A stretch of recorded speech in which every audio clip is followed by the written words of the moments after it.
Hazrat Abu Hurairah radiyallahu anhu reports that Allah's Apostle sallallahu alaihi wasallam said, a prophet amongst the prophets alayhimus salam intended to go on a jihad.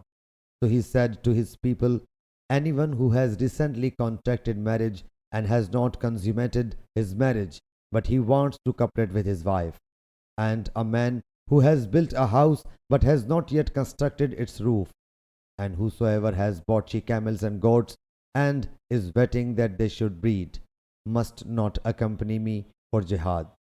So they set out for the jihad and reached by the village when the time of the Asr prayer approached. He then addressed the sun and said, you are under Allah's command and I am as well.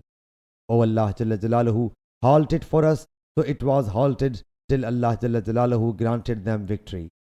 Then the booty was collected and fire appeared to burn it but could not burn it.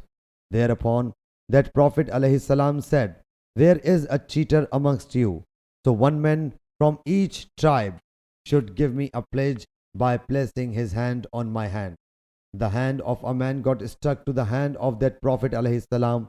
The Prophet alayhi salam said, the fraudulent is amongst your tribe. So every one of your tribe should give me a pledge by placing his hand on my hand.